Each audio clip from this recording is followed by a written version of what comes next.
Hello and welcome to episode 12 of Joy-Con Cast. I'm your host, Nicholas, and this week we are running through a lot of Nintendo Switch news, talking about some upcoming Switch games, as well as going through the best-selling eShop games, at least for Europe. Hello everybody and welcome to this week's episode of Joy-Con Cast. First and foremost, I would like to apologize for no episode last week. Unfortunately, with timing, I just never got around to it. I usually record the episode the day before. So these go live every Thursday at noon. I record them Wednesday at noon. And unfortunately, last Wednesday, I had some unexpected things pop up in my schedule, and I needed to attend, and we just never got around to it. I never got around to sitting down and recording for that week, so I do apologize greatly. I'm so sorry. It makes the show look unprofessional. It makes me feel bad. It's an overall very inappropriate thing. I really did do my best to try to get an episode, but I just figured I'd save everything for this week. So a lot of stuff that I'm going to be talking about was meant to be for last week, but I did sprinkle in some new stuff as well, some new announcements, some new news as well. So with that said, hopefully we have a great show this week. Thank you for tuning in.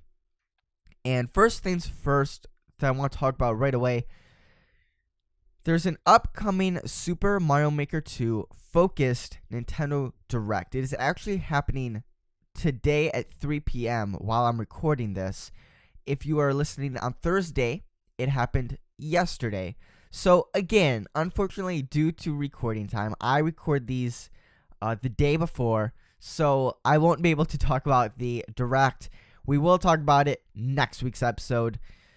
Nintendo always has to do something that puts me a week behind, so yeah, it is a new Nintendo Direct. It's focused on Super Mario Maker 2, which will run approximately 15 minutes, and I'm actually very excited for this. I never played the first Mario Maker game, whether it was on a 3DS or Wii. I just never played it.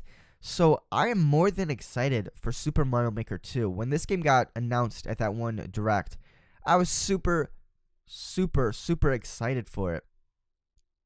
And recently, with its June 28th release date, it's very close. Like it's very close. It's almost a little more than a month away from release, and I'm very excited to see what Nintendo has to reveal to us. So hopefully they get this game, as well as some other games, announced and get information about other games out of the way now, so that way come E3, we can just focus on Animal Crossing, Pokemon, and probably Fire Emblem will be some of the bigger titles, as well as a little bit of Super Mario Maker 2 coverage, just to generate hype before its release.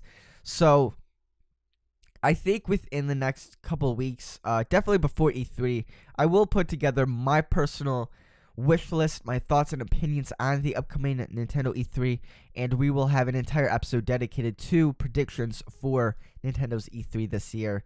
As long as Animal Crossing and Pokemon Sword and Shield are involved, I'm good. Like, I don't know what else Nintendo could really surprise drop or announce or whatever, but they have a lot of games to talk about. They really do. Between the, Fire Emblem and Pokemon, Animal Crossing, like that, we still have Astral Chain.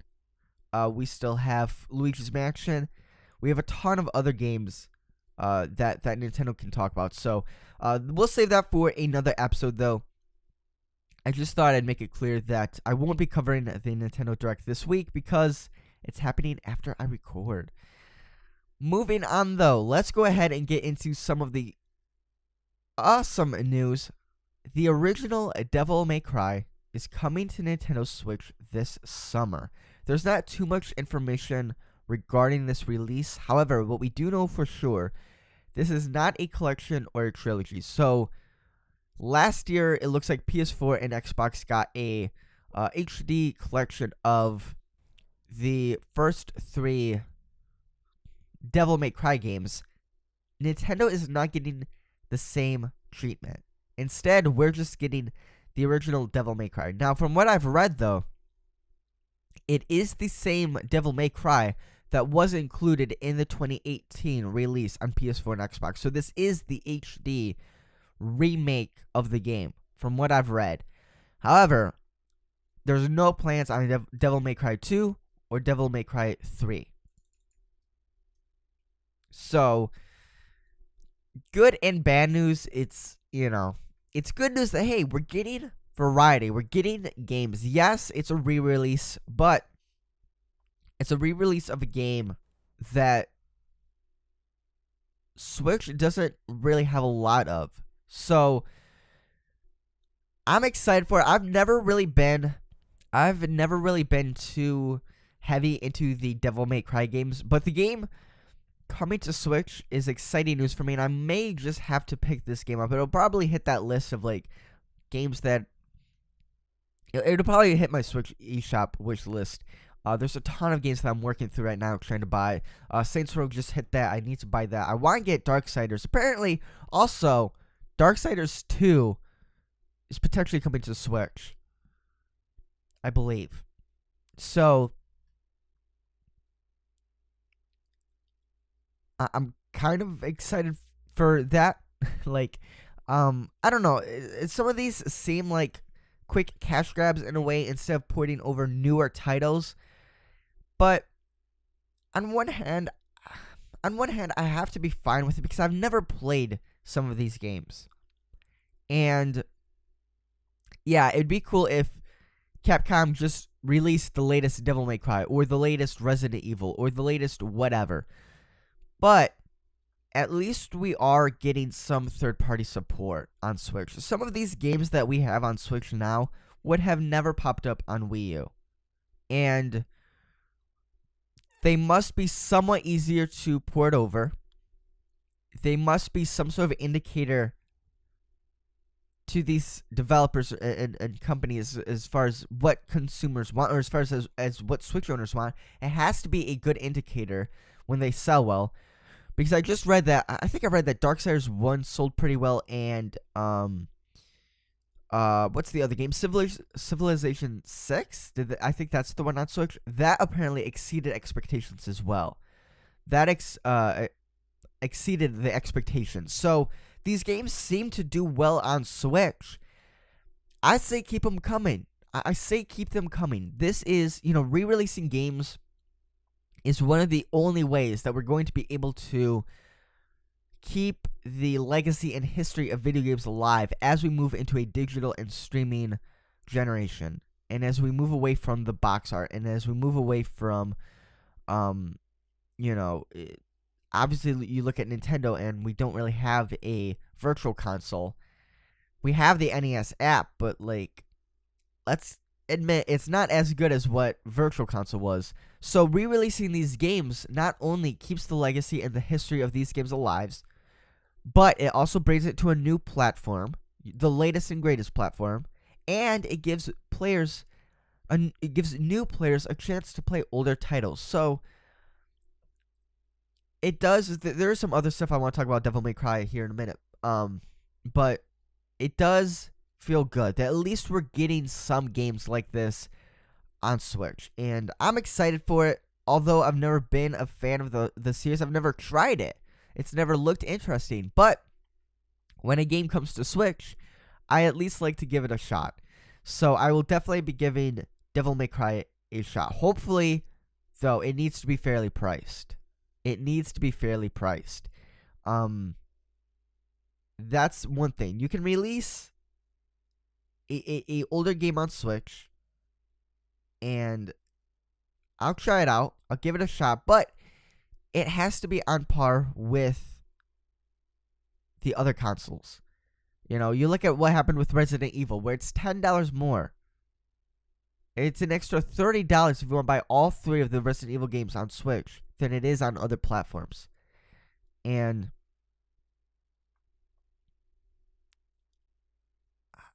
I don't know. That's huge. I'm looking at it now, and I think it looks like $30 for the trilogy on PS4 and Xbox for the Devil May Cry HD collection. Let me make sure. At least on PlayStation Network, it is $29.99. So I expect this game to be $9.99 if that's the case. Because if they're gonna release the other two, it needs to be fairly priced. That's the biggest thing. It needs to be fairly priced. That's the biggest thing. Otherwise, the only other thing that has been confirmed is that there's no plans for a physical copy of the game. It is only a digital download. For me, that's fine. I've moved towards the digital downloads for everything. Games, movies, everything, especially video games. But for those who like to collect physical games, I'm sorry to report that as of right now, Capcom has no intention on bringing a physical copy of Devil May Cry to Nintendo Switch, which does suck because I think especially when it comes to Nintendo fans, there's a sense of nostalgia and collection that kind of gets tied in with Nintendo, and a lot of people who buy and collect Nintendo games like to do so with physical games and physical stuff, and there's a sense of collecting games. And it does suck that you won't be able to do that with Devil May Cry. It was the same thing with Wolfenstein. I think it was Wolfenstein Youngblood. It wasn't getting it was getting a physical release, a box for it, but inside that box is a slip of paper with a game code on it. So maybe Capcom will do something similar. I don't know, but Devil May Cry nonetheless is coming to Nintendo Switch, which is pretty exciting. Although there's a lot of downsides to it, still it's a very exciting release. Moving on, we have new Nintendo Switch Online NES games revealed. We have Donkey Kong Jr. versus Excitebike and Clu Land. You know we're running out of ideas and running out of games when you include Clu Land as part of the NES games. I don't know. I don't get excited for that anymore. I think we talked about that one week as well. I personally just I can't get excited for these older games that I've played before or that I just have no interest of playing anymore. So that's that. I don't know.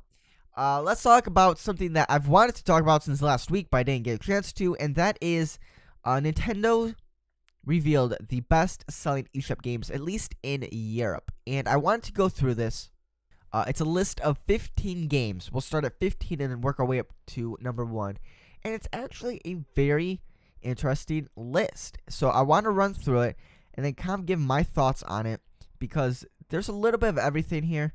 So let's just go ahead and start. Number 15, Octopath Traveler. Number 14, Dragon's Dogma, Dark Horizon. Number 13, Stardew Valley. Number 12, Overcooked 2. Number 11, Mario plus Rabbids Kingdom Battle. Number 10, FIFA 19. Number 9, Minecraft. Number 8, Rayman Legends Definitive Edition. Number 7, Rocket League. Number 6, Final Fantasy VII. Number 5, The Legend of Zelda Breath of the Wild. Number 4, Enter the Gungeon. Number 3, The Elder Scrolls V Skyrim. Number 2, Super Mario Odyssey. Number 1, Cuphead.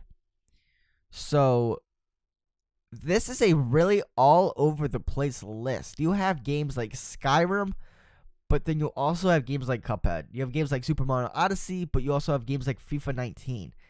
Mario plus Rabbids is still in there, which is very, very interesting.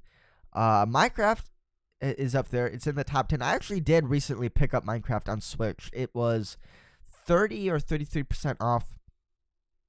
I think it was how much? I think it's normally 30. I think I got for like $20 as part of the 10th anniversary celebration for Minecraft. I think all the copies of it went at least. Well, I know Switch was 30% off. I think everything else was half off. Typical Switch gets the worst sale out of everything. I've actually been playing Minecraft on Switch, and besides some issues in the main menu, like upon loading up the game, it gets pretty slow, pretty weird. The game itself has been pretty fun. I actually played quite a bit docked, and even played a little bit handheld one night. I was laying in bed, watching a movie and playing some Minecraft on Switch. And it's a pretty enjoyable experience. I haven't played Minecraft in forever, but I guess there's been a lot of updates to the game, and people have been talking about it a lot more as of late. So I decided to download it on PC again, and I also bought it on Switch. And it's fun. It's fun. It brings me back to when I used to spend hours upon hours every night playing the game. Back when I was younger, I used to play a lot of Minecraft. It's fun. It's a fun game, and I think it's one of those games that kind of makes sense in the top 10 or at least top 15. Having a game like that on Switch is pretty cool. Enter the Gungeon is interesting. I've not played this game yet. I know I should probably go pick this game up. I think it's $15. I should probably go pick it up. FIFA 19, kind of interesting. I'm personally not a fan of sports games by any means, but that's there. Rayman Legends is also kind of shocking. Rayman Legends Definitive Edition. This one kind of surprised me. I don't really hear anybody talk about Rayman anymore, let alone like Rayman. I don't know. Let me actually check right now on my Switch. This was the year, by the way, but it's still kind of it was still kind of interesting to go through. So as far as like right now on if this will load. As far as right now on the best selling right now on Switch eShop, at least for North America, just going off the eShop right now, is Mario Kart 8 Deluxe. I'm surprised I didn't see that in there. I do see Final Fantasy 7, Katana Zero, which I need to pick up as well. Let me actually add that to my wish list. I need to pick that game up. And number 12 is Mortal Kombat 11. I'm glad it's selling at least somewhat well on Switch. Then we have Rocket League, which makes sense. Rocket League is a great game on Switch. I played a lot. I love it. Then we have Castle of Heart at number 10. And I think that's because it's on sale for $1.50 right now. And should I pick this game up? For $1.50. Well, if it was normally $15, now it's $1.50. That shows you the quality of game that we have here. But at number 9, we have Dragon's Dogma Dark Horizon. I'll pick this game up when it goes on sale. There are some games recently released on Switch. I'll pick that when it goes on sale for a little bit. I do want to pick it up, but just not yet. I just spent a lot of money on games. So then we have Final Fantasy. What is this? Final Fantasy: The Zodiac Age. I don't play a lot of Final. I wonder if I should get into Final Fantasy. I see a lot of Final Fantasy games on Switch, which makes me happy. I'm glad that these games are on Switch, but I wonder if I should pick one up. At number 6, though, we have, at number 8, we have Final Fantasy Zodiac Age. At number 7, Super Smash Bros. Ultimate. At number 6, Timberman Versus. I don't know what this is, but it's $2. And number 5, we have Saints Row the Third, the full package, which I skipped out on launch. I didn't pick it up yet. I have heard both good and bad things about it, so I might give it like another week or two, and see what patches come out for it and what the reception is a week or two after release, and then I'll probably pick it up because it does look a lot of fun, and I do want it on Switch. But at number 4, we have Stardew Valley.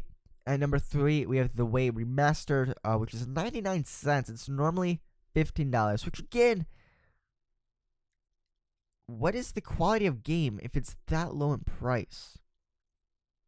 And number 2, though, we do have Minecraft.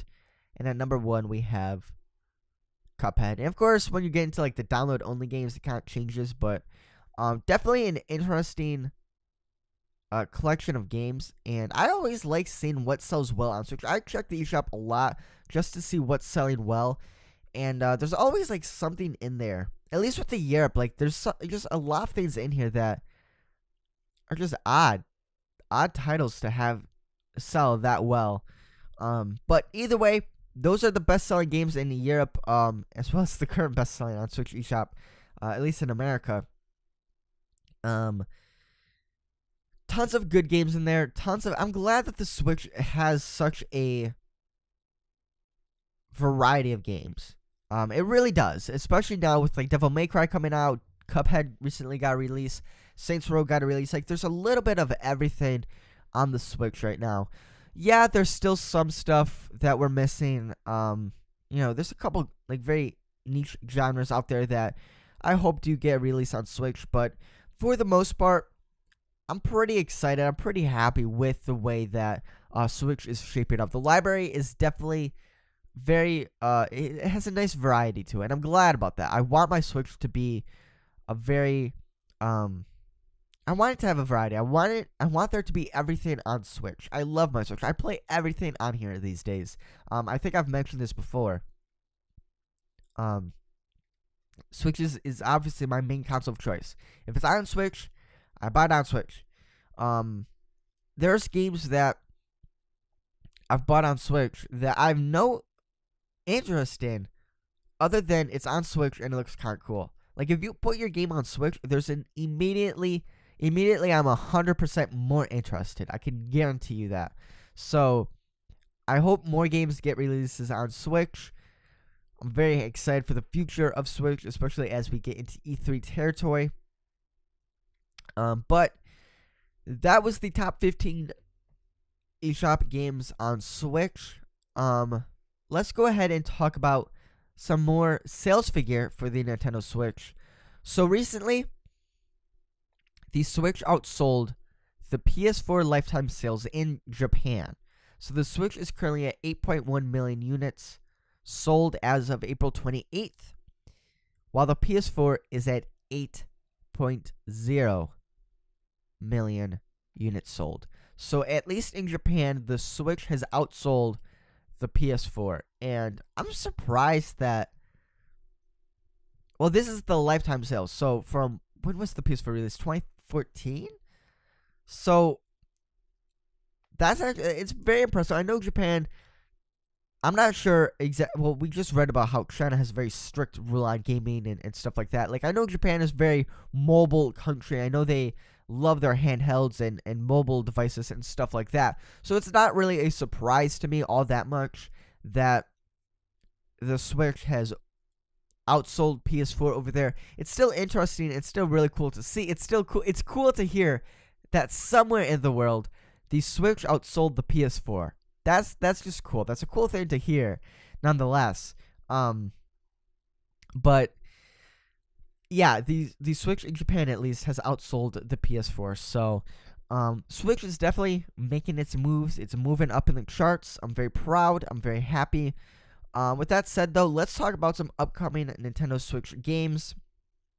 I'm actually gonna go through some of these games. The first one game that I actually did want to talk about that releases today is Darkwood. And I actually, I'm going to go ahead and pre-purchase this. I might pre-purchase it right now. This is a top-down survival horror game where you can craft weapons, set traps, make hideouts, and basically explore. It looks like, well, it's called Darkwood, but it looks like you explore the woods and just different terrain while you're hiding from some sort of infected zombie evil type creatures. And kind of the gimmick here is that there are no jump scares. It's purely story and what's the word? Atmospheric. And it looks really, really cool. It does look cool. I'm actually reading through some of the bullet points here. Randomly generated map and events. The world will vary for each playthrough and each player, which sounds super, super exciting. I like when games do that. I like when there's something different to see every time I hop on the game. Seeing the same thing over and over in survival horror games, I think, is what kind of gets boring. But having that sense of random elements being added, that sounds exciting. Crafting, you can scavenge for materials to upgrade your hideout and craft weapons, traps, or potions. That sounds like a heck of fun. Skills and perks. Develop your character by injecting a strange essence into your bloodstream. So yeah, I'm actually going to pre-purchase this right now. It does launch today on Switch. I'm obviously, like I said, recording the day before. So I'm actually going to, I'm I'm hopping on. I'm buying this game right now. This looks a lot of fun.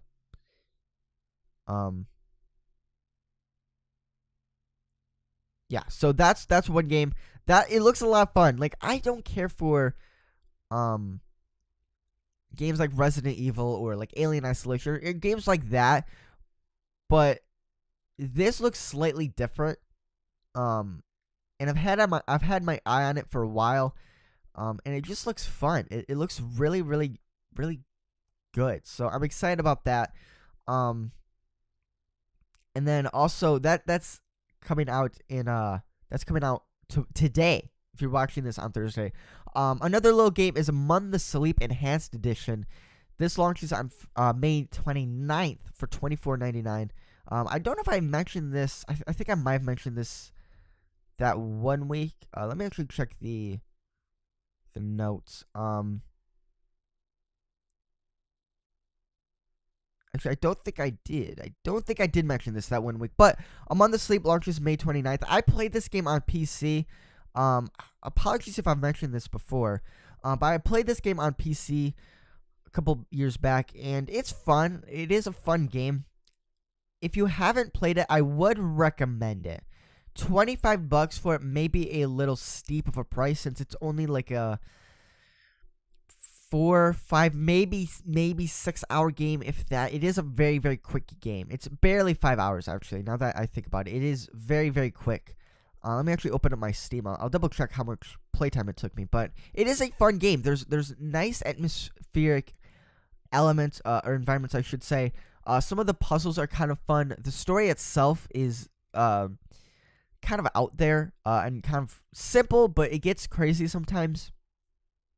And I had a good time with it. I did have fun with it. It was a fun game. You basically play as a baby. That's to go through. It's a game I haven't played in a while. I kind of forgot exactly what you have to do, but you're a baby and you have to go through and do different puzzles and run away from different monsters and all that. And on Steam, I played about 4 hours. I played 4 hours of it. So I think I got it on sale when I picked it up on Steam. But if I haven't played the game before and I just saw this on Switch, I might pick it up. It does look fun. It is a fun game, I will admit. For 4 hours of playtime, you decide your worth as far as whether you think it's worth it or not. And then in June, this is like months from now, but June 21st, we have Crash Team Racing Nitro Field. I'm not too into racing games. I know Team Sonic Racing is also coming out this month. I think it actually comes out like next week. I'm not too into other racing games, but who knows? Maybe I'll check out like. Well, actually, you know what? I take that back. I played. What was it? What was that one Sonic racing game? Sonic Racing Transformed, where I think you could like. You transform your cars into boats or planes or stuff like that. That was a fun game. I played that a lot on 3DS. If they re-released that on Switch, I'd pick that up. So you know what? Maybe I'll pick up the Sonic Racing game, because I did like the one Sonic Racer on 3DS. That was a lot of fun. I had a blast with that.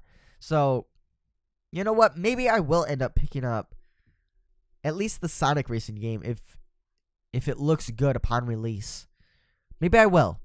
Same thing with Crash Team Racing. Maybe I'll open up my Horizon and play some of these other racers on Switch. Who knows? I typically just gravitate towards Mario Kart because that's the one I'm more comfortable with, the one I enjoy the most. But who knows? Maybe I'll check out some of the other titles. And then another thing I wanted to talk about was Marvel Ultimate Alliance 3: The Black Order. This does have a release this summer. I think specifically July 19th, I've read. It's coming out, which is very, very soon, but so far away. I recently watched gameplay on this, and my, oh my, has my hype increased like tenfold. This game looks amazing. This game looks so much fun. I haven't played the other Marvel Ultimate Alliance games, But this one is definitely going to be a day one for me. And I was excited when this game was announced as a Switch exclusive because on one hand, it's like, the Marvel Ultimate Alliance games have always been multi-platform. They've been available on every platform, and now it's a Switch exclusive. And I'm not sure what the business behind this is as far as like how Nintendo of all companies got the ability to have exclusive ownership of this game in terms of the console it's on. I'm not sure if they're helping fund it. I'm not sure about that. But I will say I'm glad that we're seeing games like Octopath Traveler, Marvel Ultimate Alliance 3. There's another game I just mentioned but slipped my mind. There's another game I was gonna mention. These Switch exclusives that some of them may be a risk, like Octopath Traveler. It's a very big pixel art styled RPG, but they end up doing well. They end up doing really well on Switch, and I'm glad that Switch is being treated as a priority and as a other console to a lot of these other developers and publishers. So as a Switch owner, I'm glad that Switch is getting this treatment. I can't help but feel bad for those who have no interest in buying a Switch because it's completely understandable. The thing with PS4 and Xbox systems is that they are a very, and no offense in how I say this, but they are a very generic, normal console. It sits in your living room, plugged into the wall outlet, and that's it. You play your games on it. Whereas the Switch is, well, yeah, you can just leave it in its dock hooked up to your TV. It's a different beast. It's meant to be a hybrid console. It's meant to be taken places as well. The Joy-Cons are easy to detach. The Switch itself is easy to travel with. And because of that, the Switch is kind of a different beast. And there's some people who may not gravitate towards I use air quotes when I say this, the gimmick of the Switch. But still, I think it's cool that the Switch, even though it is very different than, PS4 and Xbox, it's still being treated as a competitor and as another console on the shelf. Not Nintendo's console, but another console on the shelf. And I'm glad that at least it's getting third-party support, exclusive titles, unique titles like Octopath. I'm glad Bayonetta's coming back. Astral Chain, that's the other game I wanted to mention. That game looks really, really cool. I'm glad that game is being developed for Switch. And now Marvel Ultimate Alliance 3. The game looks amazing. The game looks so, so good. The gameplay looks so, so good. It looks so addicting. I don't know how long these games typically are, but I would love to just pick this game up on Switch and spend like hundreds of hours just playing this game. It looks so, so fun. It looks like I can spend a lot of time in this game. I'm so excited to be playing this game. So this is definitely going to be a day one for me. I'm so glad that it's coming to Switch. And it does feel weird that, I guess the same thing was with Bayonetta. The first Bayonetta was a multi-platform game. Nintendo somehow worked something out with Sega so that Bayonetta 2 could be a Nintendo property, because Bayonetta 2 was exclusive on Wii U. Bayonetta 3 is now exclusive on Switch. So I think Marvel is more of a broadened company and more of a I don't know, I think Bayonetta is kind of a niche, very specific type of game, which makes it even weirder that out of all the consoles, it ends up on Nintendo's console. But with Marvel, it's one of those things where, we just saw Marvel Spider-Man, a PS4 exclusive. I'm surprised this isn't a PS4 exclusive. But, hey, I'm not complaining. I'm glad. I'm glad it's on Switch, because I'll be honest. Like I said, I haven't played the other Marvel Ultimate Alliance games. So if this game didn't get a release on Switch, I probably wouldn't, if it didn't get a release on Switch, I probably wouldn't be as excited for it. Because while, yes, I do still buy a lot of games on PS4, I'm more interested in my Switch these days. Like I said, I play my Switch every day. I love my Switch. I play all of my games on Switch. And games not getting a release for Switch just immediately, drive my interest down into the ground. But if it does get a release on Switch, especially if it's an exclusive game on Switch, Oh man, I am hype. I am excited. I get excited that these games come to Switch. So, especially if they're exclusive titles. So, I'm very excited for Marvel Ultimate Alliance. I'm very glad that it's getting its release on Switch. The game does look absolutely phenomenal. It does look a lot of fun. Um, so there's that. Next up, we have another upcoming Nintendo Switch game that looks kind of interesting as well. So I actually just read about this now, but it looks like Bandai Namco is bringing God Eater 3 to Nintendo Switch this July. This was a game that was actually let me see. Let me make sure I get this right. Yes, it was released earlier this year. I don't know why. Maybe just because I'm not interested in these type of games, but it was actually released earlier this year, February 8th, 2019, for Windows and PlayStation 4. So it did not get an Xbox release, but now it's coming this July to Nintendo Switch. So this looks like it's a new game. Bandai Namco is bringing a newish game, a very new game to Switch. I'm excited about that. Again, it looks like it's a I've never heard of this game until now. I'm just gonna say it looks like it's kind of like a hack and slash. It kind of reminds me of like Devil May Cry, or Bayonetta, stuff like that.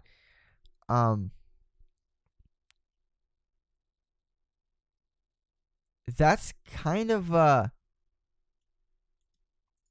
this looks very, very interesting. It looks like you can upgrade armor, and there's a ton of weapons to collect. Man, but it looks like there will be a demo released featuring local multiplayer support. I'm quoting this from NintendoLife.com. In case you forgot, Bandai Namco is bringing God Eater 3 to the Switch this July. To help introduce Nintendo fans to the well-established series, its publisher will be releasing an action demo featuring local multiplayer support.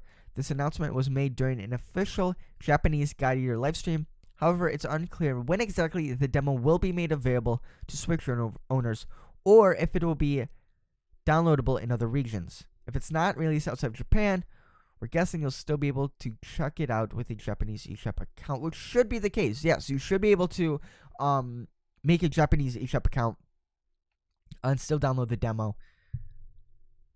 If this does, well, either way, if it's released outside of Japan or not, I will be checking this game out, because I don't know if this is something that I necessarily want to spend $50, $60 on, because I don't know if it's up my alley. But just to see a game like this come to Switch, which is this big kind of monster hack and slash type game, like, it looks pretty cool to have on Switch, and it's a new game too. It was just released on PS4 and Steam. It looks like, that's really cool. So, quoting Nintendo Life once again, the local multiplayer is one of the many unique features included in the Switch release. Apart from this, the contents within the Switch iteration will be exactly the same as PlayStation 4 and Steam versions, according to the producer Yuya Tamiyama, which he says the contents of this game will be the same as PS4 and Steam versions. In addition to this, we are adding special features unique to the Switch version, such as local co-op multiplayer. So it makes its way to Switch on July 12th. I'm definitely intrigued for this. It's one of those games that, like, I'm excited that it's coming to Switch, because it looks like it's such a big giant game to have on Switch. But I myself, I'm probably not going to be that interested in it. It's probably just not a game for me personally, but I will definitely have to check out the demo. I will definitely check out that demo, because it does look like it's a lot of fun. So, yeah, I'm looking at gameplay. Man, this game, wow, this game actually does look pretty cool. And last but not least, I did want to mention this because, like, I feel like it has no merit. It has no real, there's really nothing behind this game. But, recently, Discord celebrated 3 years It's been around for 3 years, which is kind of crazy to think about. And I think somebody asked about a Nintendo Switch. They replied to the tweet asking about Discord for Nintendo Switch, and Discord tweeted out, "We would love to bring Discord to the Switch, but we need Nintendo's blessing for that to happen first. Vote up the idea here, and maybe it could be a thing someday." And then they link a contact list where if you have an idea or if you have a suggestion, you can hit them up there. And like I said, this really has no, like, I don't know. I think it'd be cool to have Discord on Switch. I don't think it's on. I swear it's not on PS4 or Xbox. I swear it isn't. I actually need to look this up now. Hold on. Let me look into this. I don't think.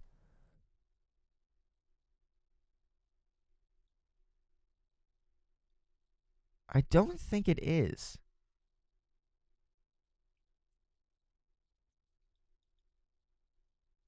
No, it's not. So I don't know why it comes to Switch of all the systems, but I'm not sure how that would work either, because there is no multitasking unless Discord, because like they said, they need Nintendo's blessing, unless they got Nintendo to help them bake in Discord as an app, as a part of the like program of Switch. That's why you're able to, while you're playing a game on Switch, you go home and still go to the eShop or stuff like that, because it's not a separate program. It's baked into the operating system. It's its own. It's part of the system itself. Discord would need Nintendo's blessing in order to incorporate Discord, like the eShop or like the news or stuff like that. So who knows? Maybe one day it'll happen. I don't think I'd even bother with Discord on Switch. I don't know. I'd rather just, again, use PC for that. But hey, if that's one less device you need, and you don't need to run, hey, I mean, I guess, yeah, that would actually work. That way you wouldn't have to run through your phone to talk to people. That actually might work. So, I don't know. I'd like to see it. I don't know if I'd use it, but I'd like to see it. But either way, that is all the news we've got this week. Sorry again for missing out on last week. But I'm one person running the show, and unfortunately, my schedule just got a little too busy. But we're here this week. Next week, we'll talk about the Nintendo Direct, focusing on Super Mario Maker, because that's going to be very, very exciting to see what they have to announce. But other than that, thank you for tuning in every week. If you want to support the show on Patreon, you can find a link in the description down below. If you want to follow for updates and more, again, Twitter will be linked in the description down below. If you enjoyed, a like and sharing the podcast helps a whole heck of a lot, so thank you for your support. With all that said, thank you for tuning in. We'll see you in the next one.